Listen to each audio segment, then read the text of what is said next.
منیجان او چند پلیس سر و پرا بردک دو دکتون بعد رفتن بزرگ رسیدکتون. دوستان عجایب گپ میزنی. ما ترسی تا گفتیم تو مرا 12 تا آورده ای. خواهی چند که داشتم روی کردم. های پول نداری که جزن میگیری؟ من پول ندارم گفتم با بمریم بزنی را. بزنی را؟ من اون روز خونه من خواستگاری آمدن 28 تا کدن او چم نداد. تو شکر بگو که را 12 تا دادیم. منیجانه این خیلی دوماده خشتامانا میشتد نکنن. 12 تا. دوستان جان سازی تینجی سلامتیت خوبه؟ رحمت اکای زوربک شما نازن. رحمت کجایی تا؟ یا بزرگ برام خونه دا میمونده یگو میوگی یگو مایده شویده بگیرم. شیشته؟ نه من راستم کو ینگت شیشتگیه. ای شوخی آدم بیا. سلامت باشه این سراتوی ناز. دوستان همین جورت یه چی بچه شوخه یا؟ بچه شوخه. تا کجا بدونی که بچه شوخه؟ کجا میدونم که بچه شوخه؟ دینه یک شوخی کرد قریب ای خندیده را کو ای قچقش میغلطیدم.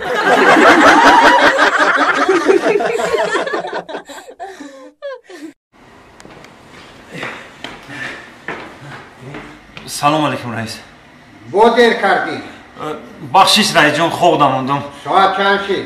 ساعت نه شد رئیس جان. این همی آخران روزی دیر موندگی اگر ای پگه دیر موندی از کار آزاد کرده شدگی.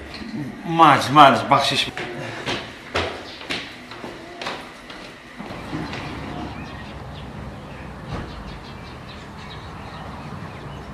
سلام علیکم سلام علیکم سازی سالی جون تینجی. دعوا شما نازن؟ میشه رحمت. چوکدی رنگ رو که دیگه وره زیخ میتوی. رئیس هایجان نکنه نپرس جورا. همین روز رئیس قریب ای کارخونه سرم کرده بود. برای چی؟ همین یه فعل بزرگ دارم سالی جان راست دیگه. همین سارو خودم میمونم. دیر میخزم ای خوب. انا دیگه همین بدلیک دام میمونم ساعت هم میمونم بدلیک دا بدور شدن نمیتونم راست دیگه. نه در همین اینترنت یا توتی دیدم. همین توتی را بیشتر تعریف کردن میگن سحر ده هم خوشگل میخدونه تا که همین میخدونه تا بدورت میکنه ده. می با هم خاطر میگم برام یا توتی بخرم.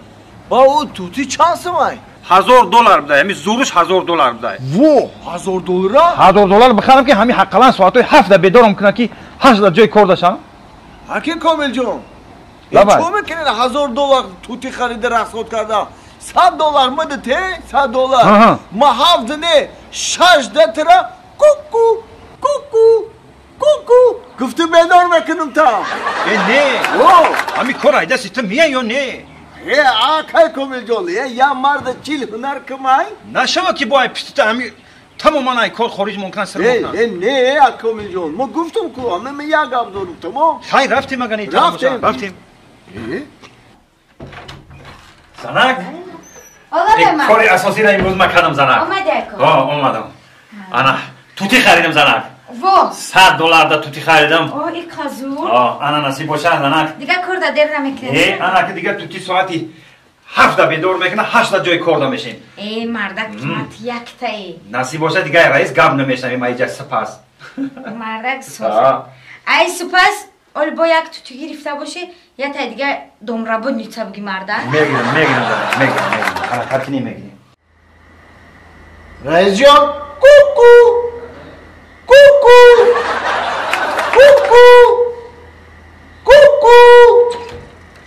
رحمت توتی جان رحمت بدور شدم خیستم رحمت رئیس جان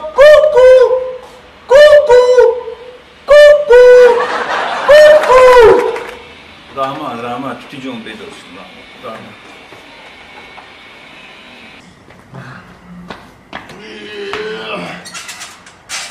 خیش گم نه آخه هم کم ترنو شدیم همه همسفر دعوت کردن رفتیم اوز اگر با نمی میگم توتی شده خیچه گرفته او خیلی توتی خیچه گرفته نمیتونه که ما هم خوکساریم همین نه نگفتیم اینه رفتیم بیزار نوشیدیم اینه که اوزی بروا خور رفتم در کن که ساعت رئیس بیدار کردم نشد مطمئن ندارم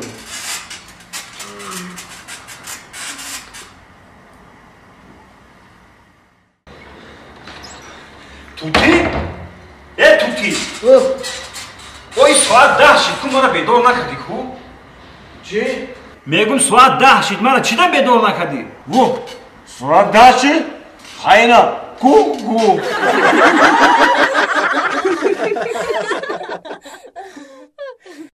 ناو یک کاری همین خونه را نیم کلا نکردم که این همین خواهرم زنگ بزنه که انا بیا اکا که انا تلویزیونم وایرون شده آنتناش سوز کو انا ماشینم خیلی شده انا اتوکم وایرون شده میگو یگم همسایه نداره توبه کردم آخه یا استاد کس کنی بگو آخی و همون را گفته اسم آخی من باید در خونم میستادم بالای سرم استاد نگاه میکردم در های در من نام خیلی ولی خطی خیلی کراسکا کیسه ای بیو بریم اکای کمیل جون رامون دور رای آخی عیب میشه با همین دیدی که همین یزدان بیچاره گفت که التماس بشینین من در کمتر کار برم اومدم میرم جای کارم دویده میخیدم میام گفت حالی میخیدم میریم با چی میگه اینا صدقش همین یزدان من موخی سحر برو اومده بود اوخی یا ساعت پس گو میام ساعت بی چند شده بره میگوی او میخیزیم رامون دور رای بشینین که جا میرین اولیک چی تجده خونه خواهرتون اومدن بخیزین برین خواهر جان اولی من بگردم نه یک گپت بگم خفه میشه ملال میشه آخی چی گپا جان اوخی خیلی همین همسایه نداری یا که شود نمیبره هم آنتن را ساز کردن نمیتونم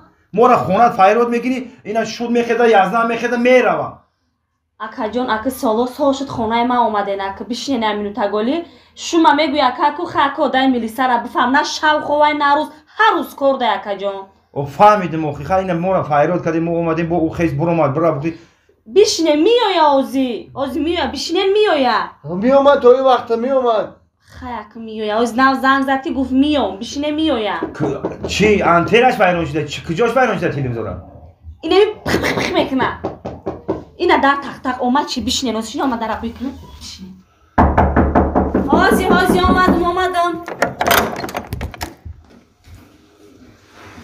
سلام علیکم و علیکم بر سلام ایت چی به قدر میکنی کم شونه کیم کایت راج دادورم ای زنان وقتی که زن ملیسه کشیدی توقت میکنی همجدیم بدرو